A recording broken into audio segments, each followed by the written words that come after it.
Bonjour et bienvenue dans cette capsule livre. Nous allons nous intéresser à un livre écrit par Antoine Claude B. Antoine Claude B est un médecin bien connu du XIXe siècle. Ce livre date de 1840. Nous pouvons voir un médecin du lazaret de Marseille, costume de 1720. Les lazarets qui existent depuis le XVe siècle. Alors donc de la peste observée en Égypte, recherche et considération sur cette maladie par Antoine Claude B. Je vous invite à aller voir sa biographie dans Wikipédia. Il est très connu. Alors, officier de la Légion d'honneur et commandeur de plusieurs ordres, docteur en médecine et en chirurgie, inspecteur général du service médical civil et militaire et président du Conseil général de santé d'Égypte. Membre correspondant de l'Académie royale de médecine de Paris, des sociétés royales de médecine de Lyon, Marseille, Bordeaux, Leipzig, Berlin, Naples, Barcelone, etc. Blablabla, 1840. Alors, la peste, l'observation de la peste. Avant-propos, je vais vous lire quelques parties de ce livre qui fait presque 500 pages. Et donc, on va voir ce que l'on peut en retirer. Lorsqu'en 1825, je partis pour l'Égypte en qualité de médecin et chirurgien en chef des armées, je n'avais sur la peste d'autres notions que celles que j'avais acquises par la lecture des ouvrages anciens ou modernes. J'arrivais dans le pays sous l'influence des idées de l'époque.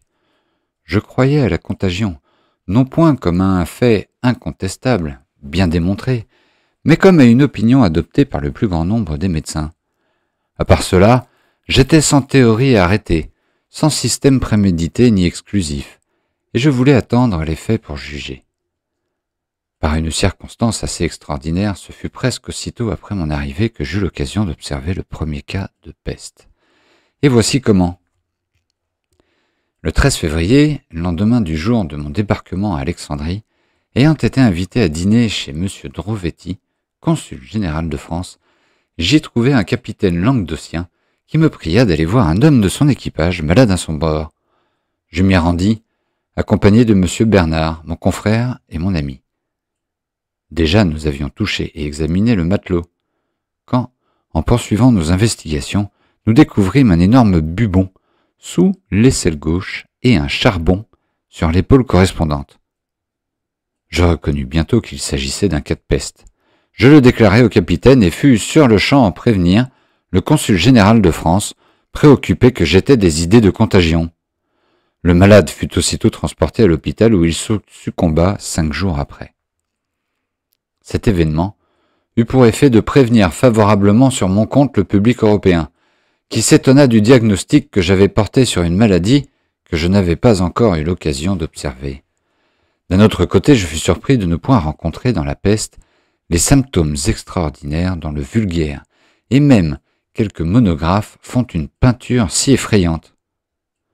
Je me demandais encore comment une maladie aussi éminemment contagieuse ne s'était communiquée à aucune des personnes de l'équipage qui, resserrées dans un espace étroit, se trouvaient par conséquent en contact habituel avec le malade.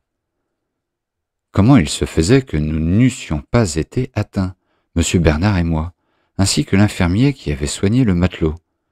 J'avoue que, dès cette époque, commencèrent mes premiers doutes sur la nature contagieuse de l'affection.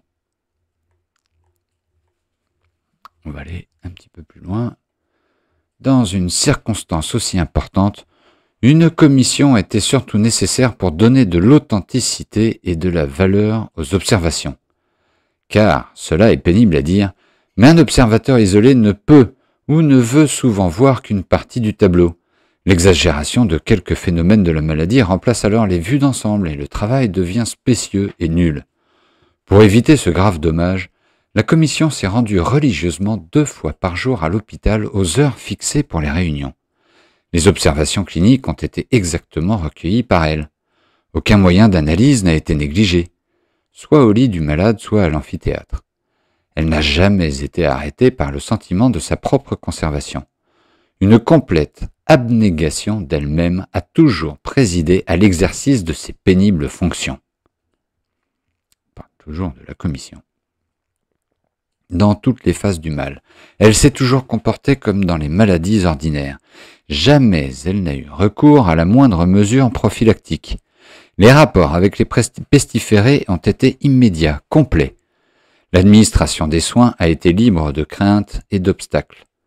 De nombreuses victimes du fléau ont été comptées dans l'établissement, comme on le verra plus loin, parmi les médecins européens et arabes, les pharmaciens, les divers employés, et particulièrement parmi ceux qui étaient le plus en rapport avec les malades. Mais les médecins chargés de la direction du service n'en sont pas moins restés à leur poste. À l'amphithéâtre, de nombreuses autopsies ont été faites avec calme, lenteur, discernement. Plus de 50 ouvertures furent pratiquées.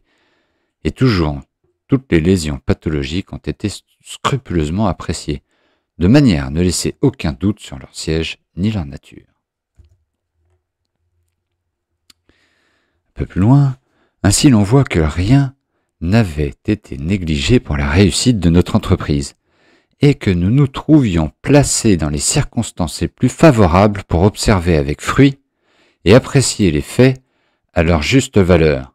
Et, quand après les premiers cas de peste, l'épouvante eut gagné les contagionnistes, que l'alarme générale se fut répandue, et que le cri du « sauve qui peut » eût été jeté, alors, libres de toute entrave, débarrassés de la quarantaine qu'on nous avait imposée dans le principe, nous pûmes sans réserve approcher les malades, faire des observations cliniques et étudier sur le cadavre les lésions des organes. Pendant 7 mois consécutifs, nous avons poursuivi notre tâche avec persévérance.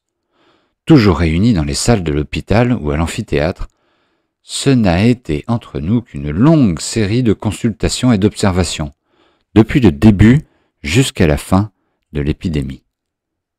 C'est ainsi que nous avons pu réunir une assez grande quantité de matériaux. C'est le résultat de ces observations que je publie aujourd'hui. Mon livre est divisé en 5 chapitres. Le premier renferme la description de la maladie, et sous ce titre j'ai compris la définition de la peste, l'incubation, la symptomatique, l'anatomie pathologique et la thérapeutique de cette affection. Le second chapitre traite de l'origine de la peste. Le troisième est consacré à l'étiologie. Dans le quatrième, je discute la question de contagion et de non-contagion. Dans le cinquième, enfin, je m'occupe de la prophylaxie et de l'examen détaillé du système sanitaire. Un peu plus loin, comme médecin, je me suis formé des opinions sur la contagion que je crois déduites des faits nombreux que j'ai observés et qui sont pour moi le résultat d'une conviction profonde. Comme telle, je les proclame avec indépendance. Je suis anti-contagionniste. Mais en Égypte, dans mes fonctions de chef de service, d'administrateur, je me suis fait un devoir de respecter une croyance qui est celle de la majorité et qui est à la sanction des lois. D'autant plus encore que je n'aurais jamais voulu assumer l'immense responsabilité qu'aurait pu faire peser sur moi la moindre négligence des précautions d'usage. Alors, on va avancer un petit peu dans ce document et nous allons aller carrément à la page. Hop là, hop là, hop là. Voilà. Alors, le chapitre contagion et non-contagion. Généralité, j'arrive au point le plus important, le plus contesté, le plus ardu, à la contagion. Le rôle immense qu'on a fait jouer à celle-ci dans une infinie de maladies, l'autorité des noms illustres qui ont appuyé cette doctrine de leurs observations, enfin l'opinion encore généralement accréditée que la contagion est un moyen et, selon quelques-uns, le moyen unique de propagation de la peste. Ces divers motifs m'obligeaient à traiter cette question sous toutes ses faces, avec le plus de développement possible. J'exposerai donc ici les fondements et les principes de cette théorie, dans ses points principaux. J'ai dû fouiller pour cela dans les écrits des nombreux auteurs qui se sont occupés de cette matière. J'ai tantôt résumé leurs opinions, d'autres fois je les ai laissés parler eux-mêmes. J'ai cité leurs observations diverses et souvent contradictoires, les faits généraux et particuliers sur lesquels ils se sont appuyés et s'appuient encore. En un mot, J'ai rapporté toutes les allégations qui ont été fournies par les auteurs passés et présents à l'appui de la contagion. Puis, je discute cette doctrine, j'examine les faits allégués, auxquels je réponds par d'autres faits, et j'en tire les conclusions qui se déduisaient naturellement du sujet. Je n'ai pas besoin de protester d'avance de mon impartialité dans une question qui intéresse ainsi au point l'humanité et la science. J'espère qu'on ne m'accusera point d'avoir cédé aveuglément à l'influence d'idées préconçues, ou d'avoir sacrifié la vérité au désir de faire adopter mes opinions, d'avoir évité les principales objections, d'avoir omis les faits importants cités par les contagionnistes à l'appui de leur doctrine. Un tel reproche ne saurait m'atteindre, et quand on m'aura lu, on verra que j'ai mis autant de conscience, autant de soin à découvrir des preuves en faveur de l'une que de l'autre opinion. Je n'ai cherché que la vérité, et si l'on me montre que je me suis laissé égarer par des faits, je suis tout prêt à changer de sentiment, à me ranger à l'avis des hommes qui auront été plus heureux ou plus habiles que moi. Exposition de la doctrine de la contagion. Je vous laisse lire cela et nous allons avancer à la page 300. 329. Les lazarets, donc sorte d'hôpitaux, ont-ils arrêté les envahissements de la peste? Les lazarets, comme le prétendent les contagionnistes, et comme cela devrait avoir lieu si la peste était une maladie contagieuse, ont-ils mis obstacle aux envahissements de la peste?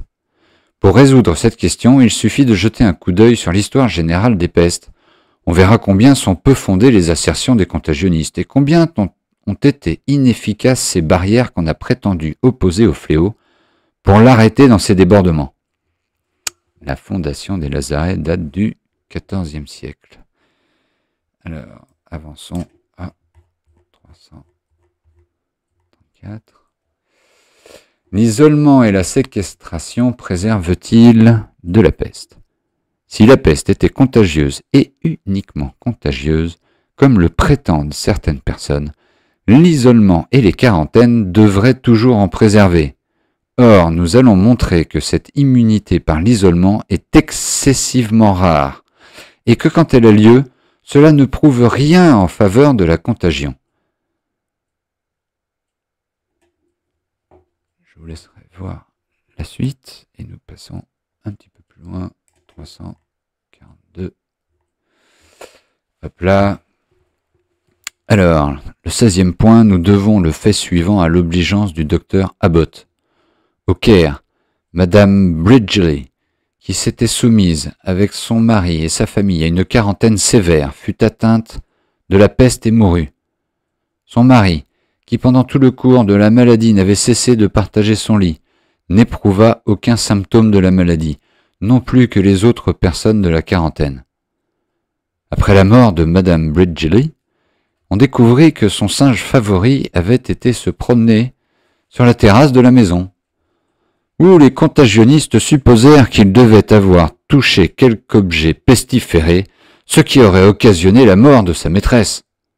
Il y eut même quelques personnes qui prétendirent que le singe eut un bubon. Il est à regretter pour la curiosité du fait que la chose n'ait pas été constatée. Allons voir un peu plus loin. Hop là. Alors. Je suis redevable des observations qui suivent à la complaisance de monsieur le docteur Abbott, encore lui. À bord du vaisseau l'Aboukir, sur lequel j'étais embarqué, dit notre confrère, je touchais moi-même les pestiférés tous les quarts d'heure.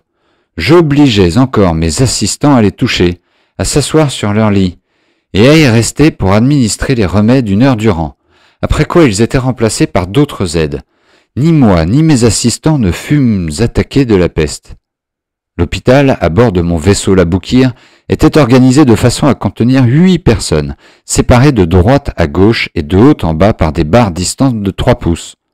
De manière que 4 personnes étaient réellement couchées dans le même lit. Et cependant, aucun des nombreux malades admis dans cet hôpital durant les 3 mois que les pestiférés y restèrent n'éprouva le moindre symptôme de l'affection. Je n'ai jamais employé ni quarantaine, ni fumigation. La Bouquière est un vaisseau de ligne de 84 canons et avait à l'époque dont je parle 1000 hommes d'équipage. Et nous allons passer à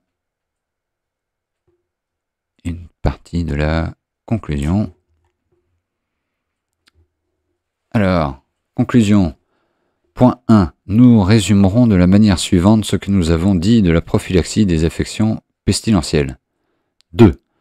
D'après ce que nous croyons avoir démontré de la nature de la peste, de son caractère épidémique et non contagieux, les lazarets, les cordons, les quarantaines, l'isolement sont des mesures inutiles. Il faut donc y renoncer. 7. Toutefois, malgré les nombreuses modifications qu'on lui fera subir, le système sanitaire basé sur la croyance à la contagion n'en offrira pas moins d'autres inconvénients qui persisteront à cause du principe duquel il découle. 8. Ainsi, tant qu'on croira à la contagion de la peste, on ne pourra pas exiger des règlements sanitaires qu'ils proscrivent les précautions barbares, mais conséquentes qu'ils prennent, d'après eux, pour la sécurité générale. 9. Tant qu'on croira à la contagion de la peste, on ne pourra exiger des médecins et des gardes de santé qu'ils dépouillent ce costume grotesque et effrayant dont ils se revêtent pour approcher les pestiférés. 10. Enfin, tant qu'on croira à la contagion de la peste, et aussi longtemps que subsisteront les lazarets et les quarantaines, on ne pourra éviter tous les préjudices occasionnés par les mesures sanitaires. 11. Donc il est de l'intérêt des gouvernements, des nations, il est de l'intérêt de tous de chercher à s'éclairer au plus tôt sur la véritable nature des maladies réputées contagieuses. Il est de l'intérêt de tous d'encourager les épreuves proposées depuis longtemps par les courageux défenseurs des idées nouvelles, d'unir leur voix à celle des investigateurs qui demandent à expérimenter et d'applaudir à des travaux qui, nous en sommes convaincus, auront pour l'humanité le résultat le plus avantageux. Bien, c'était donc de la peste en Égypte par Antoine-Claude Bay. Cette capsule livre est une capsule d'introduction sur une ouverture à la discussion sur ce qu'est la contagion ou la non-contagion.